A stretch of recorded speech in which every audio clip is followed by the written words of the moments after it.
Good morning friends. Today we are going to study about module 3 in the basic geotechnical engineering. So in this we are going to study about flow of water through the soil. If we have also considered it as a permeability. What is permeability? Permeability is nothing but flow of water in soil media takes place through the void spaces which is present in the soil mass. You all know the meaning of permeability. So in nature we have considered two types of the soil. One is permeable soil, another one is impermeable soil. What is permeable soils? The soils which are allow water enter into the soil void space. And impermeable one. Impermeable is nothing but the soil which will not allow water enter into the void spaces present in the soil mass. Then we have considered it as a impermeable soil. So let us study. In the permeability studies, the Darcy's has given the law for the soil voids. What is Darcy's law? The law of flow water through the soil was first studied by Darcy's, who demonstrated experimentally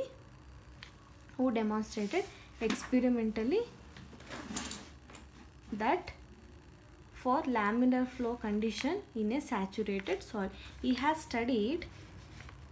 is the first scientist who has studied about flow of water and the laminar flow in the saturated soil. Laminar flow. If the soil is completely saturated, the flow through soil mass is laminar when soil is completely saturated. So he has also given the discharge per unit time is proportional to the hydraulic gradient. The discharge which is happened in the soil mass is always depends on the hydraulic gradient and time. Time is proportional to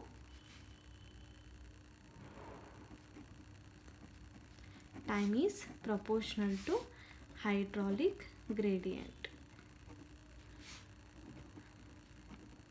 Okay, so we can also write it in terms of the equation Q is equal to KIA. Here Q indicates discharge, or you can also write it as V is equal to Q by A, that is K into I. Q indicates discharge per unit area and A indicates cross sectional area of soil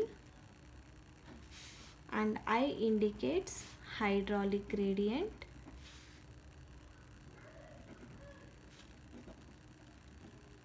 Then K indicates Darcy's coefficient of permeability. Darcy's coefficient of permeability. And V indicates velocity of flow. Okay, so we can also say if a soil sample of length L and cross sectional area A is subjected to different head of water, that is H1 minus H2. So we can change the head flow in the different kind of the experiments. Then we have discharge can be written as K into H1 minus H2 divided by L into A. So this is the formula for discharge of flow in the laminar flow of the soil mass when it is completely saturated. Coming to the determination of coefficient of permeability. How to find out permeability in the field as well as the laboratory. Determination of coefficient of permeability.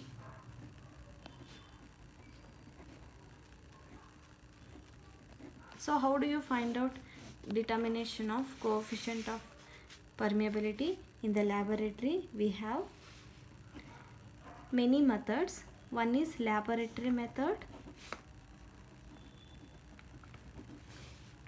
Second one, field test. So what are the laboratory methods to find out the coefficient of permeability? First one is constant air permeability.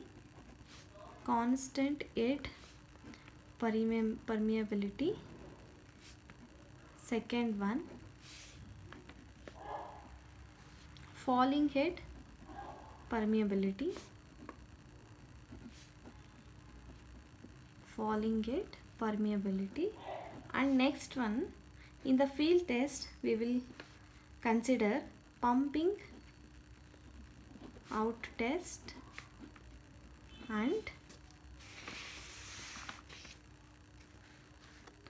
pumping in test.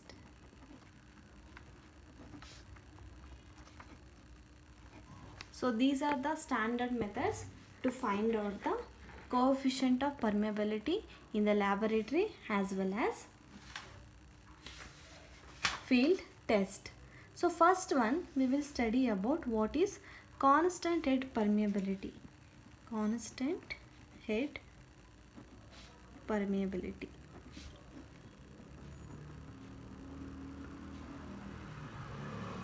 What is constant head permeability? So there are different kind of methods to find out the permeability of the soil. In that we have considered first one is constant head permeability. In the laboratory, the constant head permeability test is conducted. So the constant head indicates the head is constant. Here the head is not changed from one phase to the another phase.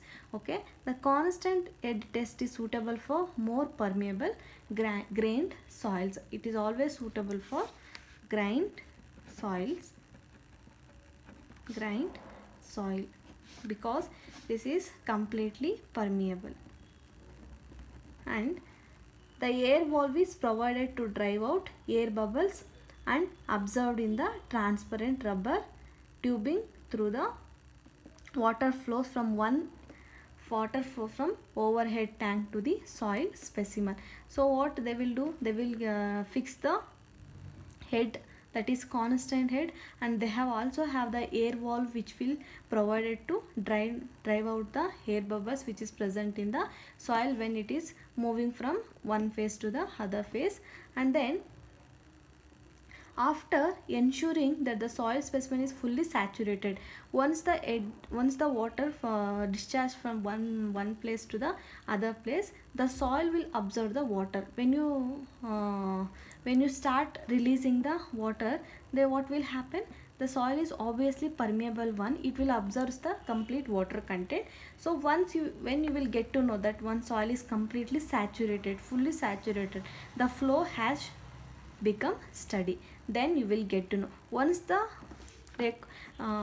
value is steady, you will get to know the soil is completely saturated.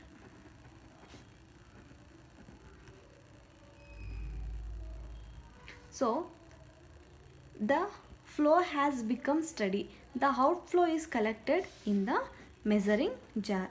If the extra water is released from the soil, that water can be collected in the measuring jar which is provided in the outside of the test specimen. So the quantity of water Q flowing through the soil specimen in a known interval of time T is found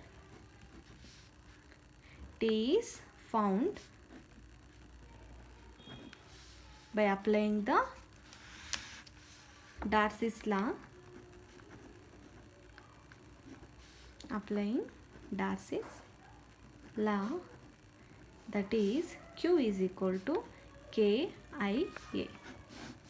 Q is equal to KIA. That is Q by T is equal to K into H by L into A. You all know that Q is equal to capital Q by T.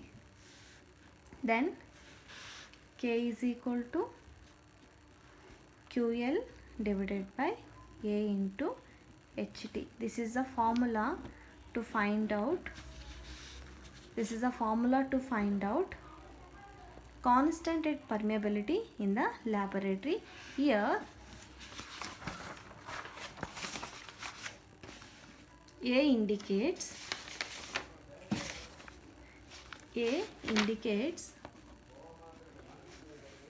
area of cross section of soil specimen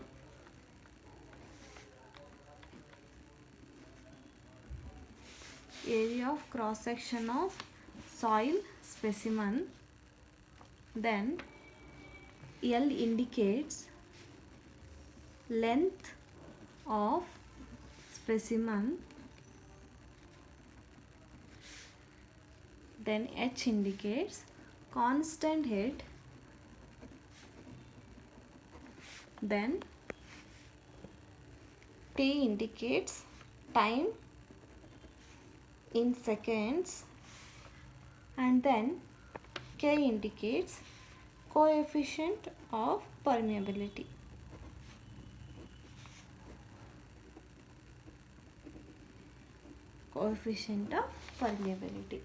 So also in the falling head permeability test,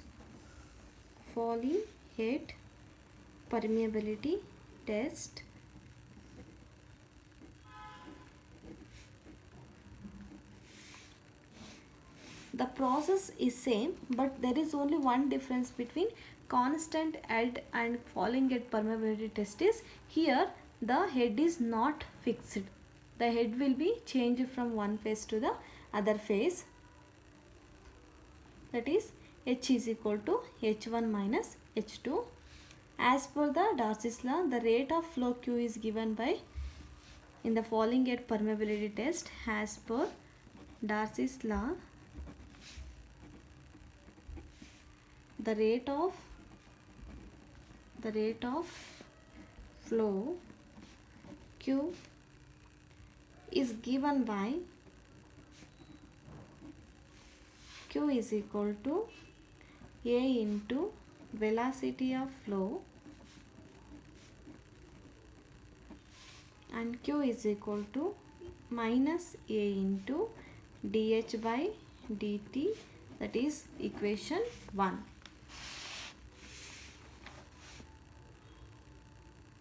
Q is equal to, you all know that, KIA, K into H by L, here hydraulic gradient is H by L, height by length, into A, that is equation 2. From equation 1 and 2, minus A into dH by dt is equal to K into H by L into A, minus dH by dt is equal to A into K by AL into dt, integrating